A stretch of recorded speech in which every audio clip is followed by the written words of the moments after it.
Есть ли вероятность продления карантина до середины мая в связи с эпидемиологической ситуацией? Вы знаете, введение вот таких строгих ограничительных мероприятий — это тоже непростой вопрос. Там нужно очень веские обоснования для этого. И все зависит от эпидемического процесса, который сегодня наблюдается не только у нас в стране, но и во всем мире. Во всяком случае, когда наступит прогнозный пик заболеваемости, вот тогда можно об этом говорить. Сейчас еще пока рано об этом ставить вопрос.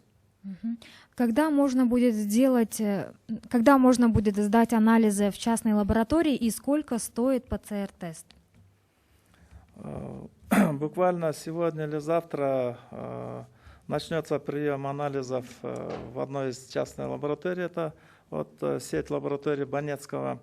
На сегодня она развернула совместную лабораторию с государственной лабораторией на базе Республиканского центра карантинных и особо опасных инфекций. И буквально вот на днях можно туда обращаться и, соответственно, пройти ПЦР-тестирование. Вот. И мы об этом дополнительно оповестим.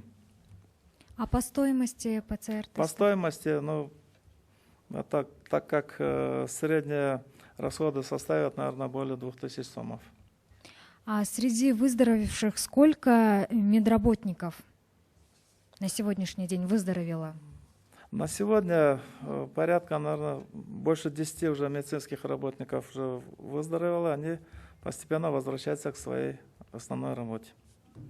Рахмат. Урматтуу телекөрүүчүлөр, радио угармандар, Республикалык штабтын пресс борборунда Кыргызстандагы бүгүнкү күнгө болгон эпидемиялык абал тууралуу сиздерге Кыргыз Республикасынын саламаттык сактоо министринин орун басары Үсөнбаев Нурболот Төлөшевич маалымат берди. Брифингти Түз Ободон, ЛТР, КТРК, Ала Тоо 24, 5 канал, Пирамида телеканалдарынан, облустук медиа борборлордон, Эл ФМ, 1 радио, Кыргыз радиосу, Мен Кыял ФМ, Марал ФМ радиолорунан, ЛТРдин YouTube каналынан, Facebooктан Кыргыз өкмөтү, социальное правительство жана 1 радионун баракчаларынан көрүп уга алдыңыздар.